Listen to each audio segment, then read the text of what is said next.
नमस्ते जी। 365 बुकनेस चैनल में आपका बहुत बहुत स्वागत है। आज का हमारा विषय है विचार हर उपलब्धि की नींव है। इंसान कोई चीज़ हासिल करने में सफल होता है या असफल, यह उसके विचारों का सीधा परिणाम होता है। ये सृष्टि न्यायपूर्ण है, यहाँ असंतुलन पूर्ण विनाश की ओर ले जाता है। इसलिए सफलता या असफलता के लिए इंसान ही पूरी तरह जिम्मेदार होता है।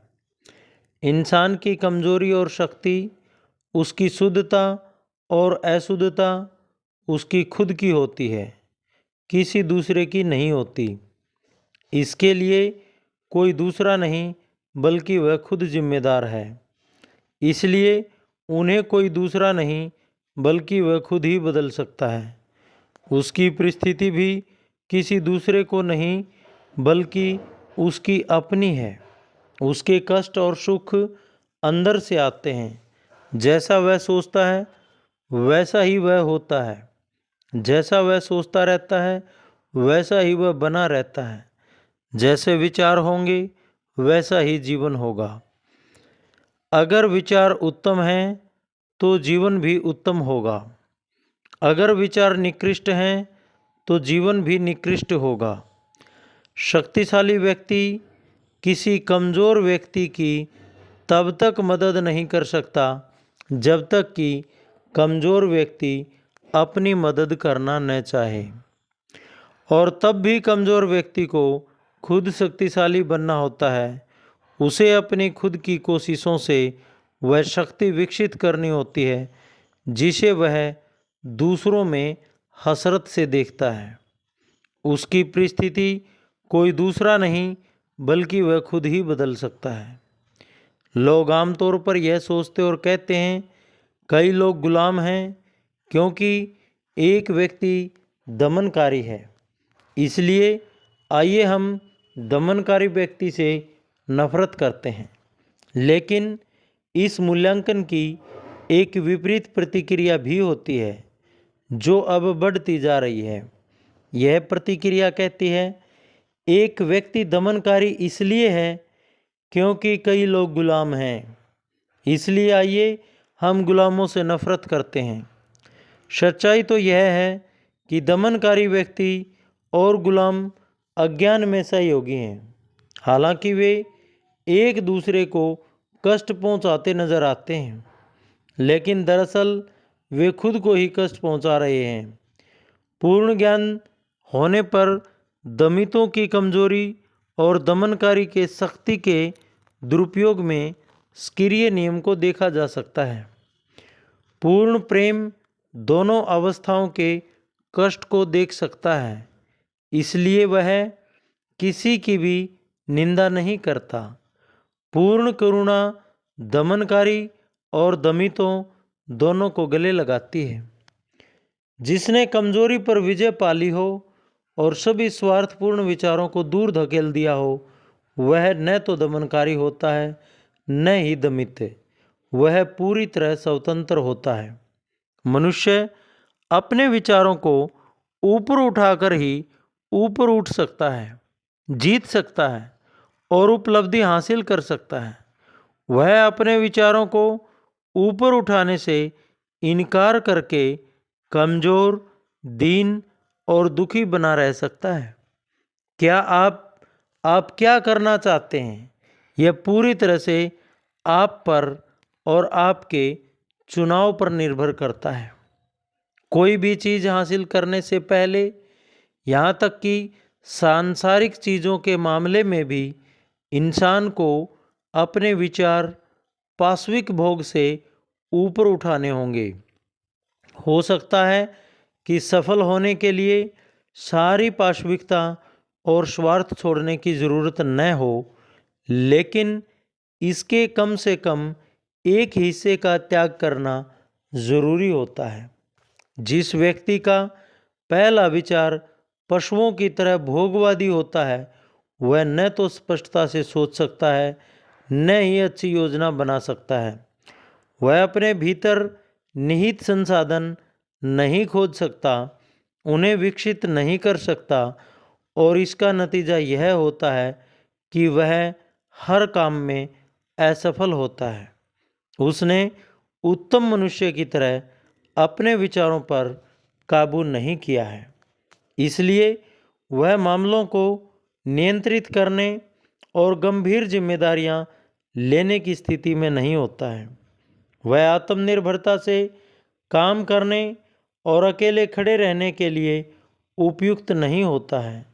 लेकिन ध्यान रहे, उसकी सीमा उसके ही विचारों ने तय की है, जिनका उसने खुद चुनाव किया है, और जिस चीज़ को उसने खुद चुना है उसे वह कभी भी छोड़ सकता है। आप किसी भी पल अपने विचारों को बदल सकते हैं, और जिस पल आप अपने विचारों को बदल लेते हैं उसी पल आप अपने जीवन को भी बदल लेते हैं। त्याग के बिना कोई प्रगति या उपलब्धि संभव ही नहीं है। इंसान की सांसारिक सफलता इसी पैमाने पर नापी जाती है कि वह अपने दुविधापूर्ण पाशविक विचारों का कितना त्याग करता है। वह अपनी योजनाओं के विकास पर अपने दिमाग को कितना केंद्रित करता है, और वह अपने संकल्प तथा आत्मनिर्भरता को कितना मजबूत बनाता है। वह अपने विचारों को जितना ज़्यादा ऊपर उठाएगा उतना ही ज़्यादा सफल व सदाचारी होगा। उसे उतनी ही बड़ी सफलता मिलेगी और उसकी उपलब्धियां उतनी ही ज़्यादा स्थायी होंगी। सृष्टि लोभी, बेईमान और पापी लोगों का साथ नहीं देती है। हालांकि कई बार ऊपर से सतही तौर पर ऐसा नज़र आ सकता है। यह ईमानदार, निस्वार्थ और भले लोगों की मदद करती है।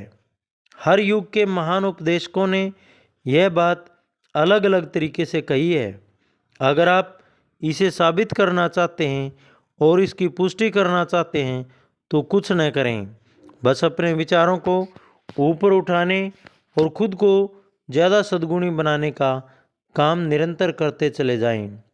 बौद्धिक उपलब्धियां ऐसे विचारों का परिणाम हैं जो ज्ञान की खोज या जीवन व प्रकृति में सौंदर्य और सत्य की खोज के प्रति समर्पित हैं। इस तरह की उपलब्धियां कई बार दंभ और महत्वाकांक्षा से जुड़ी हो सकती हैं, लेकिन ध्यान रहे वे इन गुणों का परिणाम नहीं हैं। वे तो दीर्घकालीन और कष्टकारी कोशिशों का स्वाभाविक परिणाम है और शुद्ध तथा निस्वार्थ विचारों का। आध्यात्मिक उपलब्धियां पवित्र आकांक्षाओं का उत्कर्ष है। जो इंसान लगातार महान और उच्च विचार सोचता है, जो शुद्ध और निस्वार्थ विचारों को अपने दिमाग में कायम रखता है, वह उसी तरह समझदार, चरित्रवान बनता है तथा प्रभाव व सौभाग्य के पद तक ऊपर उठता है। जिस तरह सूर्य आसमान में ऊपर उठता है या चंद्रमा पूर्ण बनता है। किसी भी तरह की सफलता प्रयास का मुकुट और विचार का ताज है। आत्मनियंत्रण, संकल्प, पवित्रता, सत्य और अच्छे विचारों की मदद से इंसान ऊपर उठता है। पाशविकता, आलस, अशुद्धता, भ्रष्टाचार और दुविधापूर्ण विचारों की वजह से इंसान नीचे गिरता है। यह संभव है कि कोई व्यक्ति दुनिया में भारी सफलता हासिल कर ले या आध्यात्मिक क्षेत्र में बहुत ऊंचे स्थान पर पहुंच जाए, लेकिन अपने दिमाग में घमंडी, स्वार्थपूर्ण और भ्रष्ट विचारों को आने की अनुमति देकर दोबारा पतित होकर कमजोरी और दुख के स्तर तक नीचे आ जाए। इसलिए इस बारे में सावधान रहें। अगर आप सही विचार रखकर सफल हो जाते हैं तो आपका काम पूरा नहीं हुआ है। आपको पूरी तरह सतर्क रहना होगा कि कहीं गलत विचार आपके दिमाग में घुसकर डेरा न डाल दें। इसलिए समय समय पर अपने दिमाग की तलाशी लेते रहें और उस पर एक बोर्ड लगा दें। नकारात्मक विचारों का प्रवेश निषिद्ध है। सही विचारों की बदौलत हासिल जीत को कायम रखने के लिए लगातार अपने मस्तिष्क को सही विचारों से भरा रखें। नकारात्मक या बुरे विचारों के लिए जगह ही ना छोड़ें। सफल होने के बाद कई लोग इस बात का ध्यान नहीं रखते हैं, जिसका नतीजा यह होता है कि वे तेज़ी से फिसल जाते हैं और दोबारा असफलता की घाटी में गिर जाते हैं।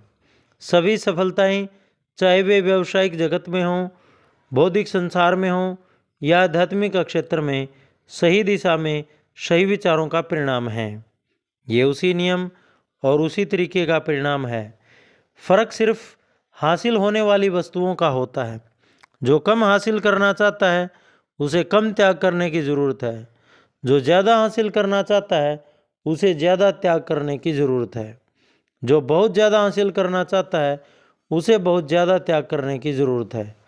इसे इस तरह से समझें, अगर आप अपने मोहल्ले में दौड़ में जीतना चाहते हैं तो आपको कम अभ्यास करने की ज़रूरत होगी। अगर आप अपने शहर में दौड़ में जीतना चाहते हैं तो आपको काफ़ी अभ्यास करने की ज़रूरत होगी। और अगर आप ओलंपिक की दौड़ में जीतना चाहते हो तो आपको हर समय अभ्यास करने की ज़रूरत होगी और बाकी हर चीज़ का त्याग करने की ज़रूरत होगी। आपके लक्ष्य से तय होता है कि आपको कितना त्याग करना चाहिए, लेकिन आसान जीवन के प्रलोभन में न आएं। बड़ा लक्ष्य रखें। यह न भूलें कि आप ईश्वर की संतान हैं और ईश्वर ने आपको इस संसार में छोटे काम करने के लिए नहीं भेजा था। धन्यवाद।